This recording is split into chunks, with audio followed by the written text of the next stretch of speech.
Isang paalala, ang video na ito ay ayon lamang sa aking sariling pananaliksik. Hindi ko nais na pilitin ang sino man na maniwala sa videong inyong matutunghayan. Kung hindi kayo kumbinsido sa mga impormasyon at taliwas ang inyong paniniwala sa kaalamang aking ilalahad, maaari kayong gumawa ng sarili ninyong pagsisiyasat para sa inyong kakontentuhan. Ang videong ito ay gabay lamang sa mas malalim na kaalaman at pag-intindi at hindi gawa ng isang profesional. Naniniwala ako na malaya tayong magbigay ng opinyon at suhestyon bilang malayang mamamayan ng Pilipinas. Maraming salamat po. Si Ferdinand Martin Gomez Romualdez, mas kilala bilang Martin Romualdez, ay ipinanganak noong 14 ng Nobyembre 1963 sa Maynila. Siya ay anak ni Benjamin Cocoy Romualdez, isang dating gobernador ng Leyte at diplomat, at Juliet Gomez Romualdez. Nagmula sa pamilyang may impluwensya sa politika at negosyo, ang mga Romualdez ay kilala sa Leyte at sa pambansang politika bilang isang political dynasty. Nag-aral si Martin Romualdez sa Cornell University sa United States kung saan tinapos niya ang kursong Bachelor of Arts. Pagkatapos ay nag-aral siya sa University of the Philippines Diliman para sa abogasya at tinanggap sa bar noong 1993. Siya ay kinasal kay Yeda Marie Mendoza, isang former beauty pageant contestant at nurse. Nagsagawa sila ng civil wedding noong Nobyembre 1999 sa Hong Kong at sa simbahan noong 4 ng Pebrero 2001 sa Makati. Mayroon silang 4 na anak. Sa mga lugar na tinitirhan, sinasabing may bahay sa Makati at Tacloban. Bilang isang individual, siya ay kilala bilang abogado, negosyante at mamamayan na aktibo sa politika. May mga negosyo siya lalo na sa media. Siya ang may-ari na ilang pahayagan gaya ng Manila Standard, Journal Group at kumpanya na may kaugnayan sa media.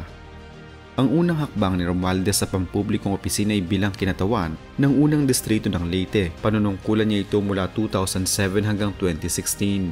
Nang matapos ang kanyang termino na may limitasyon sa panunungkulan, tumakbo siya sa pagkasenador noong 2016 ngunit hindi pinalad. Sa 2019, muli siyang nahalal bilang kinatawan ng Leyte 1st District at nagsilbi rin bilang House Majority Leader noong 2019 hanggang 2022. Noong Hulyo 2022, dahil sa nakalap niyang suporta sa Kamara, na-elect siyang Speaker ng House of Representatives. Sa panunungkulan niya bilang Speaker, naging bahagi siya ng mga mahalagang desisyon sa pambansang budget, mga panukalang batas at pamamalakad ng House kasama ang administrasyon ng kanyang pinsan, si Pangulong Ferdinand Bongbong Marcos Jr. Sa kabila ng kanyang political na tagumpay, hindi nawala sa kanyang mga kontrobersiya. Isa sa pinakamatinding usapin ngayon ay ang alegasyon na may mga proyekto sa flood control ng Department of Public Works and Highways o DPWH na may mga ghost projects o proyektong hindi totoong natutupad, proyektong substandard at may hinihinging porsyento kickback mula sa mga kontratista kapalit ng pag-aproba o implementasyon. Ang mag-asawang kontraktor na Diskaya ay nagsabi sa Senate Blue Ribbon Committee na maraming kongresista at DPWH officials ang tumatanggap ng katumbas na 25% bilang porsyento sa bawat proyekto. Sinuong nilang pangalan sina Martin Romualdez at Saldico. Sa kabilang dako, maring pinabulaanan ni Romualdez ang lahat ng paratang na kinasasangkutan ng kanyang pangalan. Sinasabing ginagamit ito ng ibang tao upang ikaliit siya. Dahil sa lumalalang kontrobersiya, lalo na sa flood control fund issues, nagkaroon ng matinding pressure para sa investigasyon, Senate Blue Ribbon, Independent Commission for Infrastructure at iba pa. Noong Setyembre 17, 2025, nagsumite siya ng pagbibitaw bilang Speaker ng Kamara. Ayon sa kanya, upang hindi makaistorbo sa investigasyon at upang maging malaya at patas ang pagsusuri ng mga akusasyon. Today, with a full heart and a clear conscience, I tender my resignation as Speaker of the House of Representatives. I do this so that the Independent Commission on Infrastructure may pursue its mandate freely and fully, without doubt, without interference, without undue influence. Walang pipigil, walang makikialam. Let the truth emerge and let justice be done. May paratang mula kay Vice President Sara Duterte na hindi lang sa flood control proyekto may kickback si Romualdez, kundi may connection din umano siya sa illegal na sugal. Siya naman ay tumanggi sa aligasyon. Kapag mayroong mga pangatuwiran na ang mga signature gathering at proseso ng People's Initiative ay may kasamang hindi ethical na pamamaraan para maka-impluwensya sa mamamayan, dininay ni Romualdez ang anumang partisipasyon sa maling gawain sa ganitong proseso. Si Zaldico, na dating kongresista at chairman ng House Appropriations Committee, ay madalas nababanggit sa mga aligasyon kaugnay ng flood control funds insertions, proyekto at tropa sa kontrata sa DPWH. Iniugnay si Ko sa Sunwest Construction and Development Corporation at sa mga proyektong may kaugnayan sa flood control sa ilalim ng national budget. Ayon sa mga testimonya, may mga swelang hinihingi mula sa mga kontratista para maaprubahan o maiproseso ang proyekto. At may mga aligasyon na bahagi ng mga ito ay napupunta kay Romualdez. Gayunman, si Ko at si Romualdez pareho ay nagdeklarang walang sapat na katibayan ng mga paratang at tinututulan ang mga ito habang nakikikooperate sa investigasyon. Tungkol sa tunay na net worth ni Romualdez, maraming datos, ngunit may mga hindi kumpirmadong detalye. Noong 2013, naitala siya bilang isa sa pinakamayayaman sa rehiyon ng Eastern Visayas.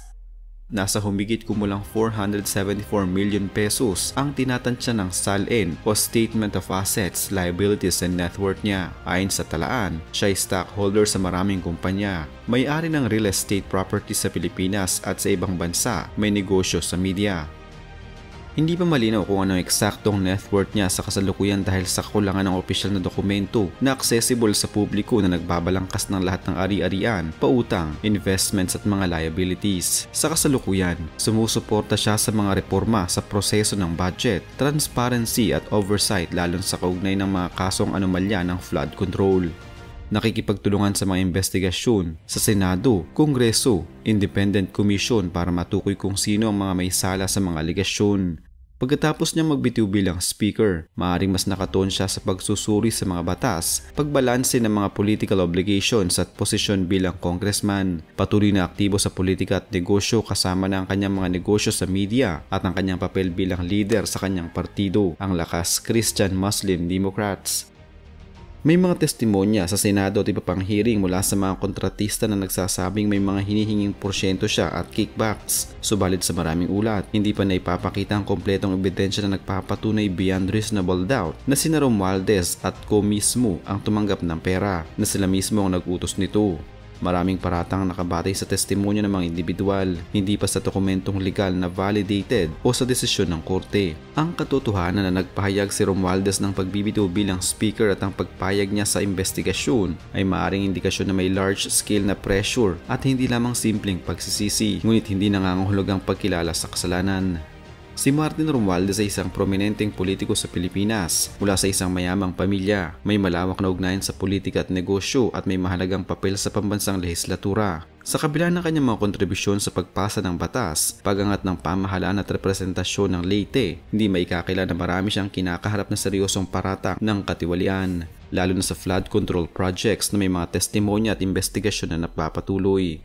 Mahigpit na ipinagtatanggol ni Romualdez ang kanyang sarili at sinasabing wala siyang katibayan na direktang nagkasala. Hanggang sa kasalukuyan, wala pang pinal na hatol o legal na desisyon na nagsasabing may katiwalian siyang personal na kinilala sa hukuman. Ngunit malinaw na ang kontrobersiya ay nakakaapekto sa kanyang reputasyon sa politikal na klima at sa pananaw ng publiko.